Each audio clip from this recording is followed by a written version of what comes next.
A PEC número 3 de 2022, que dispõe sobre a transferência dos terrenos da Marinha para estados, municípios e até proprietários privados, foi aprovada na Câmara e agora está em tramitação no Senado Federal. Quem traz as informações de Brasília, Aline Beckett.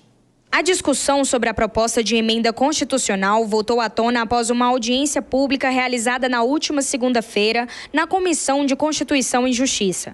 Participaram membros do governo e representantes de municípios, que ficaram divididos em torno do tema. Flávio Bolsonaro, relator da PEC no Senado, diz que a expectativa de tramitação agora, depois da audiência pública na CCJ, é solicitar que ela seja pautada na comissão. Eu tenho a convicção de que essa PEC vai ser aprovada na CCJ, no Senado, e na sequência a gente vai trabalhar para que ela seja pautada em plenário. E se ela tiver modificação, ela volta para a Câmara. Só lembrando que essa PEC já veio da Câmara com uma votação absurda. Foram mais de 400 votos de deputados favoráveis a essa PEC com o texto que ela está hoje. A PEC é polêmica porque, caso seja aprovada, irá revogar um trecho da Constituição que transfere terrenos da Marinha ligados ao litoral brasileiro para ocupantes particulares, estados e municípios.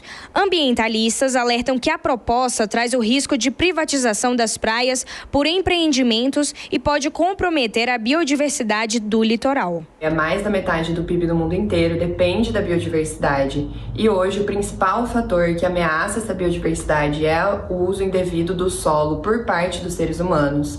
Então, exatamente o que essa PEC está querendo propor, que é o uso indevido de áreas que não são feitas para terem empreendimentos. São áreas muito importantes para o equilíbrio marinho e também para proteção da faixa terrestre ali. Já os defensores da matéria argumentam que não se trata de privatização. Segundo os parlamentares, a PEC pode facilitar o registro fundiário e gerar empregos.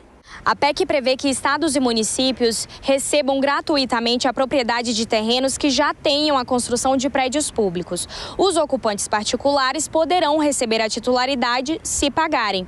E a União ficaria com áreas utilizadas pelo Serviço Público Federal, no caso, áreas não ocupadas e geridas por unidades ambientais. Atualmente, as praias pertencem à União e são administradas pelo Ministério da Gestão e Inovação. Os terrenos da Marinha são áreas situadas na costa marítima em uma faixa de 33 metros, uma linha traçada desde 1831. Ô Diego, essa é uma matéria, como a gente falou, divide opiniões, aliás, talvez é uma rachadura, como o Brasil vem vivendo, né, em relação a essa discussão. De que forma será que o Congresso vai avaliar essa proposta, se é que a proposta vai para frente e se tem essa questão judicial que pode barrar essa PEC ou não pode, o Supremo barraria ou não? Vamos lá, Thiago, essa PEC de fato está despertando muitas paixões, mas me chama muito a atenção que a base do governo, que tanto fala a respeito de uma suposta extrema-direita que alardeia fake news em toda a sociedade, está praticando uma verdadeira desinformação ao vender esse projeto de emenda constitucional como um projeto de emenda constitucional voltado à privatização de praias. Como foi dito pela nossa repórter, não é nada disso. É só uma descentralização de administração desses terrenos, que embora tenham o nome de terrenos de Marinha, não são terrenos da Marinha, são terrenos da União. E esses terrenos estão atribuídos à União desde o Brasil colônia, diante da necessidade de proteção da nossa costa, de invasores, né? Que na época da colônia as invasões ocorriam pelo mar, então todos esses terrenos acabaram ficando com a União Federal. A descentralização é muito positiva, dá ao gestor local, que já tem, como foi dito, o seu prédio público instalado no terreno de Marinha, maior controle sobre o que pode e o que não pode ali ser feito. Tem a possibilidade, de forma sustentável, claro, observando os padrões de uma atividade que seja sustentável, que não viole a legislação ambiental, de inclusive trazer mais recursos para o Estado, trazer mais recursos para o município, através da utilização dessas áreas. O grande ponto dessa PEC, acho que está na questão dos particulares. E é importante deixar claro para a nossa audiência, já existem particulares que têm o domínio, que têm propriedade sobre imóveis nesses terrenos de Marinha. Acontece que pelo regime de aforamento, que é o regime que rege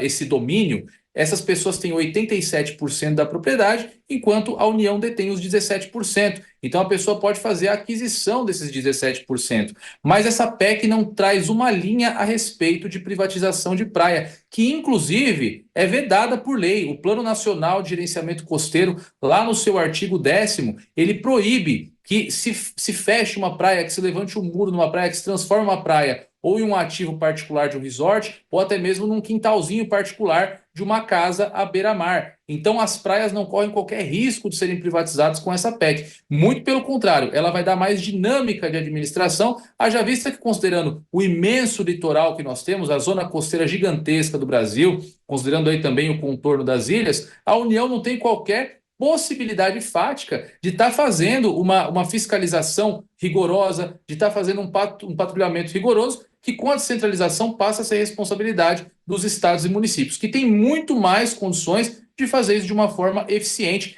Além de tudo isso, é algo que prestigia o princípio federativo. Afinal de contas, muito embora o Brasil seja uma federação meio que só no papel, toda descentralização nesse sentido tem que ser celebrada porque prestigia a nossa real forma, a forma com que o nosso país é de fato constituído lá na Constituição de 1988.